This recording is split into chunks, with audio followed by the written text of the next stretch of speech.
Chilly days are here, so take it easy on your landscape watering.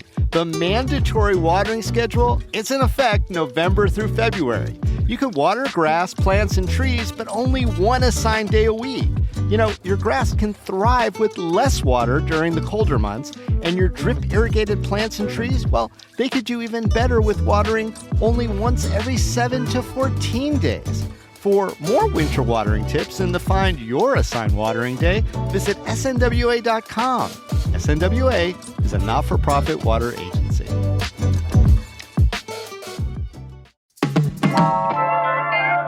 Recently, the Golden Knights announced a multi-million-dollar two-year contract for Canadian recruit Carter Hart.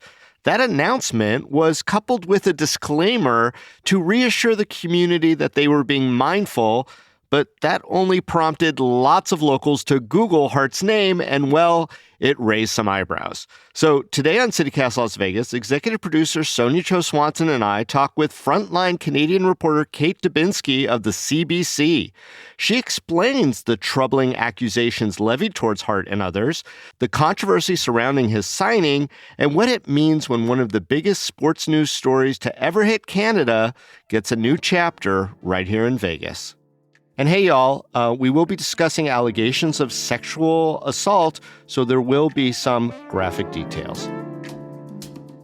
It's Tuesday, November 4th. I'm David Figler, and here's what Las Vegas is talking about.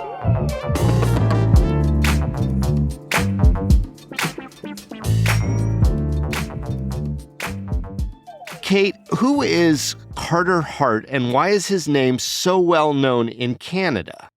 Well, Carter Hart is a 27-year-old hockey goaltender. He now plays for the Vegas Golden Knights. And he is well known in Canada because a trial has just concluded here. We called it, for shorthand, the Hockey Canada trial. And it was a sexual assault trial that had tons of media coverage, and sort of everyone in the country was really focused on it. The allegations actually dated back to June 2018, which is part of the reason why this was such a big deal, because it had taken so long to come to the actual court process. And the allegations are basically that the 2018 World Junior hockey team, the Canadian World Junior hockey team, won the championship that year, and they were in London, Ontario, where I live, to celebrate that win. Most of the players went out that night, or a bunch of the players went out one of the nights to this dance club called Jack's Bar. And there they met a woman who was known throughout the process as EM, because in Canada, sexual assault complainants are, their names, their identities are covered by a publication ban. Basically, she went back to a hotel room with one of the accused, Michael McLeod, had consensual sex with him, and then what happened afterwards was why the court case existed. She says that he invited all his buddies, all the teammates to the hotel room without her consent, without her knowledge, and they sort of spent hours degrading her, spitting on her, sexually assaulting her, getting her to perform sexual acts that she says she did not consent to. How old was everyone involved in this around this time? I think age is kind of an interesting aspect of it. Yeah, they're all about 18, 19, 20. Okay. So the woman was 20, and same with all the teammates. Yeah. And I imagine there was no small amount of alcohol involved in this. There was a lot of alcohol. There was testimony about the fact that Hockey Canada had a reception where they all drank the night before, and then that day there was drinking as well at a ring ceremony, and then everyone kind of went to the bar. The drinking age here in Canada is 19, so everyone was able to get into the bar except a couple of guys who were 18 years old. Got it. Now, prior to those allegations of sexual assault in that hotel room, how was Carter Hart viewed in sports circles? He was known as a really good goalie. Like, he kind of came up in Canada. A lot of NHL players come up through the junior hockey system. So when they're 16 years old, they kids are playing hockey when they're young. I understand they hand them a stick before they can walk in Canada. They sure yeah. do. They Yeah. do. And skates. And you can skate before you can walk. Mhm. So Carter Hart comes from a family of hockey players. He's from Alberta, which is in Western Canada. And, he was training with a sports psychologist by the time he was 10 because he was a Wow. goalie. He was 16 years old when he made his junior hockey debut. He was goaltender of the year. There's all kinds of sort of accolades. He was considered top goaltending prospect before the 2016 draft. And he started playing in the NHL in 2018, but he was really well known as like a really good goaltender, and goaltenders are kind of hard to come by. So, that's who Carter Yeah. Hart is. So he was actually in the NHL at some point after these allegations? He started in the NHL in December 2018. He played for the Philadelphia Flyers, and he played until January 2024 when he took a leave of absence because the cops had asked these players to surrender themselves to the police. Oh, why did it take so long for this, I guess, case to come to trial and get to a verdict? Yeah, so what happened was in 2018, after everything that happened in the hotel room, the young woman went home. Her mom found her in the shower, sort of rocking back and forth, really upset. She called the cops and said, something has happened to my daughter. The mom's boyfriend called Hockey Canada and said, listen, I've put two and two together. But eventually the police didn't lay charges. The bar is pretty high for sexual assault charges to be laid, so they thought that there was not a reasonable prospect of conviction, and so they didn't lay charges. But what happened was Hockey Canada settled a lawsuit secretly for an undisclosed sum against 8 John Doe defendants, and we don't know for how much. Is it a different case? It's a civil case, so it's different than a criminal case. Okay. There was 8 men who she didn't know their names. There were 8 men that were named, but the media broke the story. There was a story in the paper about the fact that Hockey Canada settled this sexual assault case. So how did the settlement of that civil case, I guess, revive the criminal charges that ended in the trial last July? Well, that's what got Canadians really, really angry. So when news broke that this secret lawsuit had been filed, people were really angry. And then there were more media reports about the fact that the money that was used to settle the lawsuit came from this fund that Hockey Canada had basically set aside using minor hockey players' registration. So when I register my kid for hockey when he's 3 years old, part of that membership fee is going into a fund that they might use later to settle sexual assault allegations. Like a slush fund, kind of. Like a slush fund, yeah. And so there was an uproar. So are you saying that that uproar from the Canadian public spurned prosecutors to then file the charges, and they still had enough time to do that for criminal purposes? So what happened is there were parliamentary hearings and all kinds of, sponsors pulled out from Hockey Canada, and there was a lot of blowback from the public. That led to the police reopening the case because they wanted to see if there was more evidence or something that came out from Hockey Canada or whatever. They wanted to re-interview the witnesses to see if anything new, if there was new evidence that they could use to charge. And so that led to the laying of the charges. So in Canada, I don't know how it works in the States, but it's the police that investigate, and then they hand stuff over to the Crown or the prosecutors, and then it's Right. up to the Crown up to the prosecutors to lay the charges. So then that's when they laid the charges. Kate, were there any bits of evidence that sort of came around the second investigation or this renewed investigation that stand out? Absolutely. Yeah. So one of the things that came out was that there were these 2 videos, we call them quote unquote consent videos, taken that night.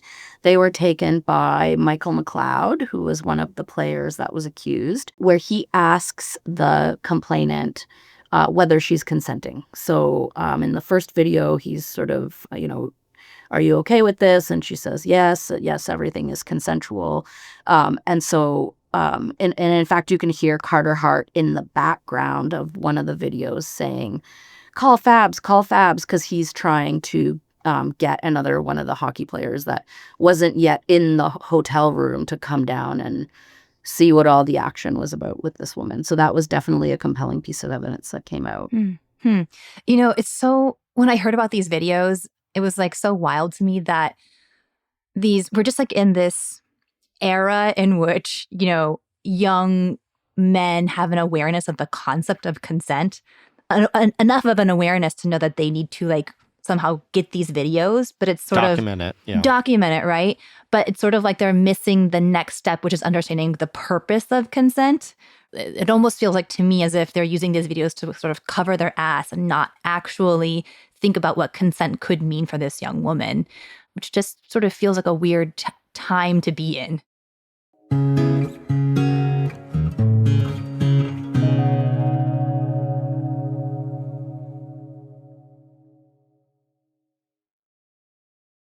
I wonder, the not guilty verdict came out last summer.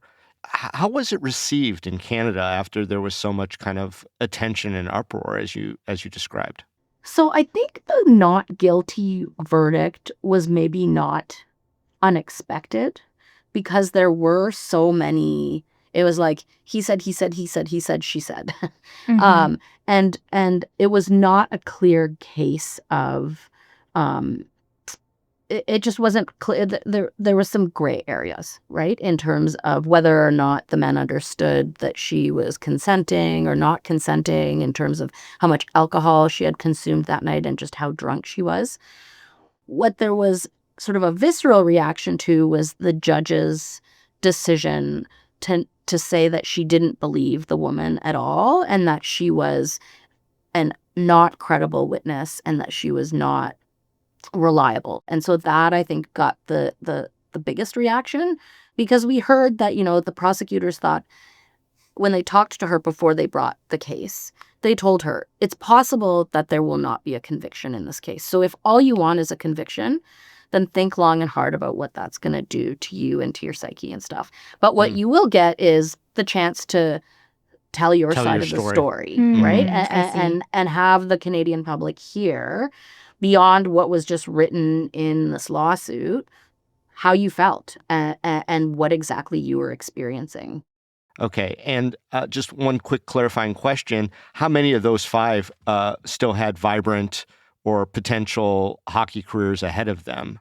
All of them had been playing or had played in the NHL. And then when the charges were announced, all five took leaves of absences. And really, the thought was that probably Carter Hart would be the only one. If anyone was going to get back to playing, it would be Carter Hart, because he was sort of like the best of the bunch. Now, I think all of them except one, so three others, or maybe four others. I think one of them is just working construction, but then three others are playing in the Continental Hockey League over in Russia.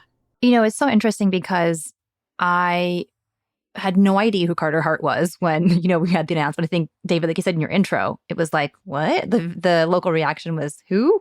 And I was mentioning this to a Canadian friend of mine, and he was like, oh yeah, the Hockey Canada 5. This was like huge. And I was like, wait, how is it that just across the border, something could be so huge? And then down here in the States, we had just had, no clue. So I guess I'm really curious, like, why you think this case struck the nerve that it did in Canada. Well, I think it struck the nerve because it's hockey, first of all, and it's junior hockey players. So most sort of medium-sized towns in Canada have junior hockey teams. And you have to know, like, okay, so you strap on your skates before you walk, you get the hockey stick before you can talk, whatever. Everyone is dreaming of becoming an NHL hockey player, or at least a junior hockey player. So you're 16. These guys are hockey heroes. They're sort of hometown heroes, where kind of like probably like football players, I imagine, in some Sure. in Small like town. Texas or something. Yeah. Right. Where people know their names. They sell out arenas like our, every Friday night that the Knights play here in London. We have the London Knights, not Okay. the Vegas Knights, right? Uh-huh. Every time that our junior hockey team plays, it's a sold out crowd. They get sent to billet. So you're 16 years old, you get drafted by a team, you get sent to live with a different family in a different town. So you're sort of living under the roof of this different family. The community embraces you as this hockey hero. Yeah, a whole culture A whole there. culture. And then this type of allegation just sort of upends it. Now, I mean, Las Vegas is relatively new to NHL hockey, but that doesn't mean we're not big fans here. But I'm wondering, what is the impression of the Vegas Golden Knights being the first NHL team to sort of welcome one of the Hockey Five back into the fold? Well, I think throughout the trial, and again, because I'm not a hockey reporter or a sports reporter, I don't know, but all the other reporters that were there, the speculation was, and anyone who sort of knows more about hockey was saying that if any team is going to sign one of the five, it was going to be, first of all, it was going to be Carter Hart, and it was going to be an American team, because the thought was that a Canadian team would just be inundated with constant media, and protests and all that kind of stuff. Like there were massive protests outside of the courthouse every single day by women's groups, sort of, yelling shame at the players and their defense lawyers as they walked in. I don't think any hockey team in Canada wanted that to be a part of their games or their practices. And so the thought was, if anyone's going to sign, it's going to be an American team. And I think the first day that he suited up and practiced with the team, he addressed the locker room and said, I've learned a lot. He didn't say anything sort of really specific, but he kind of addressed generally the fact that he's learned a lot through this process, and then on he goes. And I think the hope, at least probably, is that that's going to be it. Yeah, that kind of turned out to be a little apocryphal. I don't think we've seen that same reaction. Nothing like that in Vegas. I don't think we've seen a fraction of the response that was seen in Canada by any means. Sonia, I mean, do you think that the Vegas Golden Knights will face any repercussions for signing Carter Hart? And again, they initially had signed him as a professional tryout, but then they converted that to a $4 million contract over 2 years, and he's cleared to start on December 1st. So will this impact the fandom or the franchise, you think, in any way? I think the signs are clear that it will not. I think that the trial was short, and I think it was sort of a testing the waters. There was not a big reaction in Vegas, and I think that's why they very quickly moved on to sign the contract. It's actually really interesting. I was kind of doing a deep dive into the comments under these articles about Carter Hart, as one does, late in the night. I feel like what I was seeing was sort of two strains of narrative. Maybe this will be similar to what you saw in Canada, Kate. But one narrative is this very kind of strident, shame on you, Vegas Golden Knights, believe women. I'm not going to support the Vegas Golden Knights anymore. There go my season tickets, yada, yada. The other narrative that I saw was that, well, you know what? Carter Hart was exonerated by the courts. His name is cleared. And anyways, Vegas is the city of second chances. Like, she saw that comment multiple times.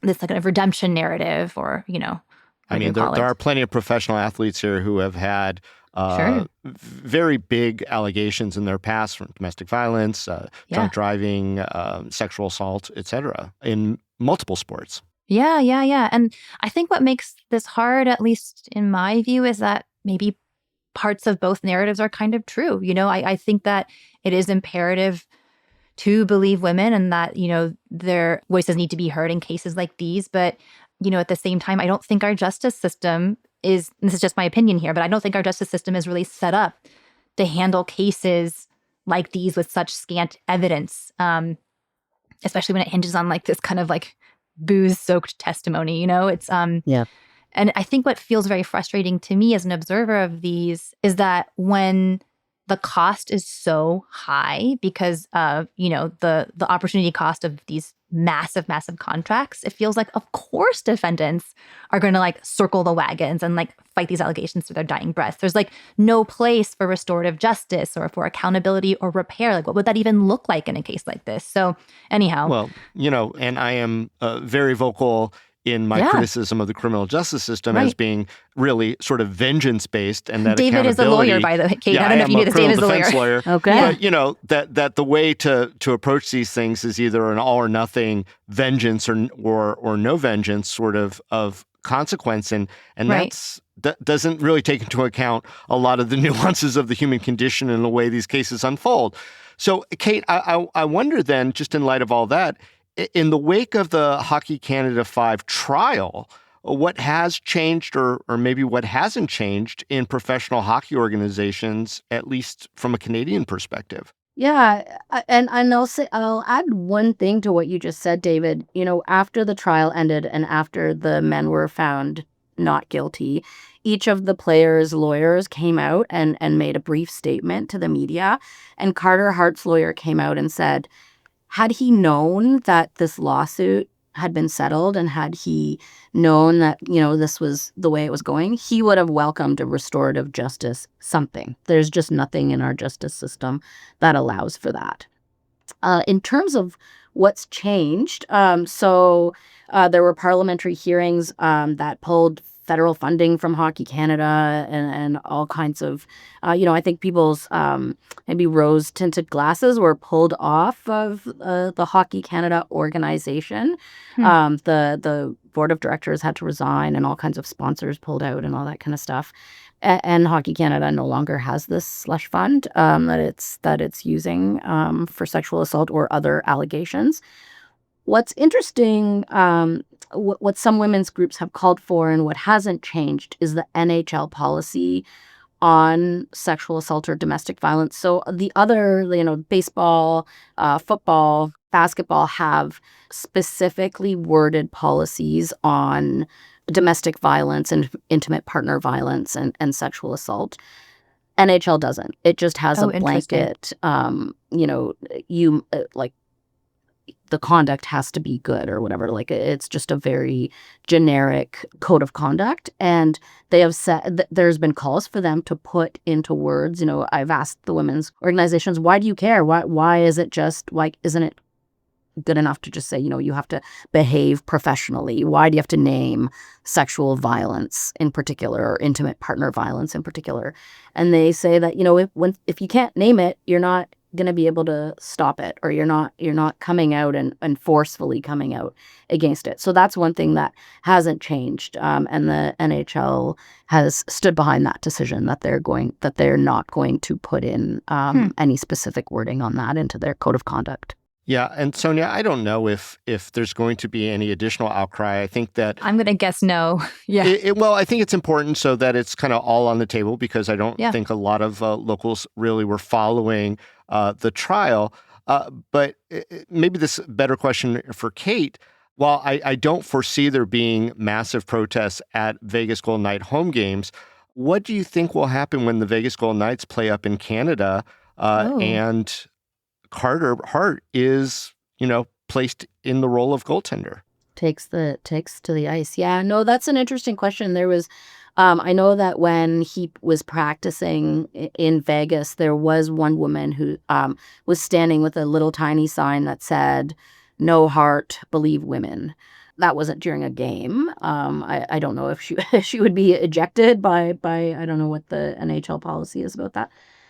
I don't know, David. That's a good question. I think that like Sonia said, there's a lot of people who sort of think, these guys have had their day in court. I imagine there might be some protests, but at the end of the day, I think people will move on. And I think far be it for me to speculate, but I'm not sure I don't think there will be like mass protests or anything like that. And, I guess if looking forward, because I am maybe a little cynical about it, I don't think that, there are going to be protests that really shift the needle on this particular hire for the Vegas Golden Knights.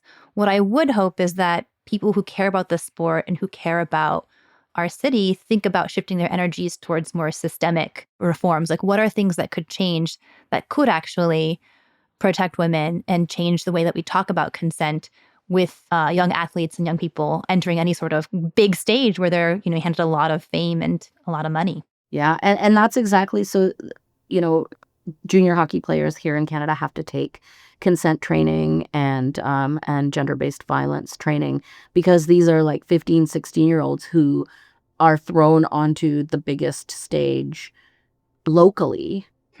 And so the idea being that if you kind of start them young, then maybe you're not going to have these sort of incidents as they get older. One would hope.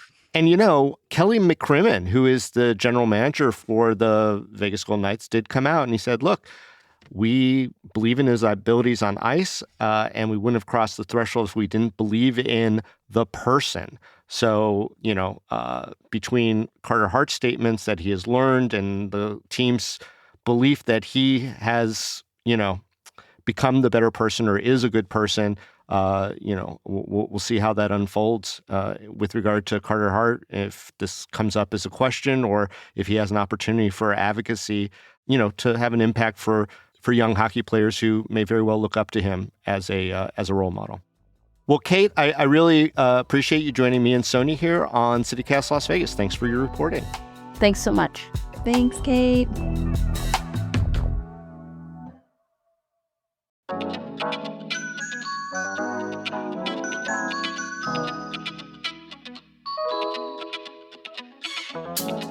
And that's all for today here on CityCast Las Vegas. If you enjoyed the show, go tell a friend. You could also rate our show, leave us a review, and subscribe to our morning newsletter. And don't forget, you can support this show and get some great perks by becoming a CityCast Las Vegas neighbor at membership.citycast.fm. We'll be back tomorrow morning with more news from around the city.